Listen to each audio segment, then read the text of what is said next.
Hello everyone आपण मानक स्वागत करुच्ची रश्मिता एजुकेशन चैनल को।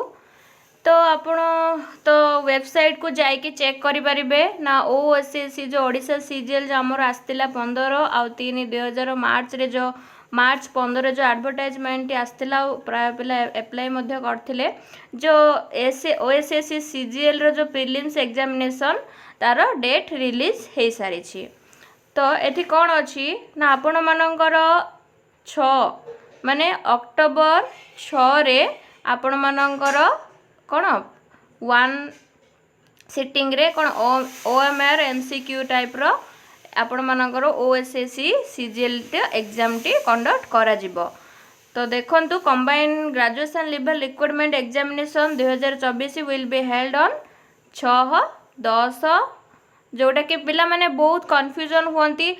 आमे तो एबे सीजीएल एग्जाम देइथिलु ना पिले सेटा आपण माने 2023 रे अप्लाई करथिले एग्जाम देले 2024 रे, किंतु एई एडवर्टाइजमेंट टी आपण मानकर 15/3/2024 रे बाहर थिला जोटा कि ए करंट ईयर रे। तो आपण मानकर एग्जाम कंडक्ट डेट अनाउंसमेंट हे गला। तो आपण माने प्रिपरेशन जारी रखंतु। एही परी नुआ नुआ नोटिफिकेशन पाइबा पय आपण माने चैनल टी को सब्सक्राइब करी बेल आइकन रे प्रेस करी ऑल नोटिफिकेशन रे सेट कर दियंतु।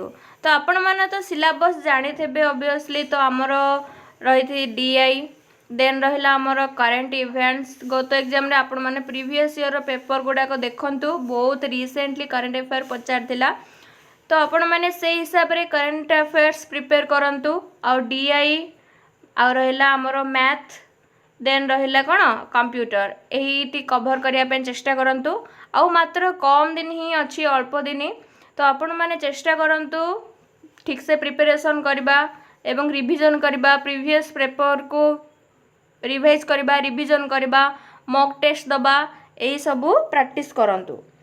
तो आपण माने वेबसाइट को जाके मध्य चेक करि परिबे एवं मु ए पीडीएफ टी मध्य आपण माननको टेलीग्राम रे प्रोवाइड कर देबी।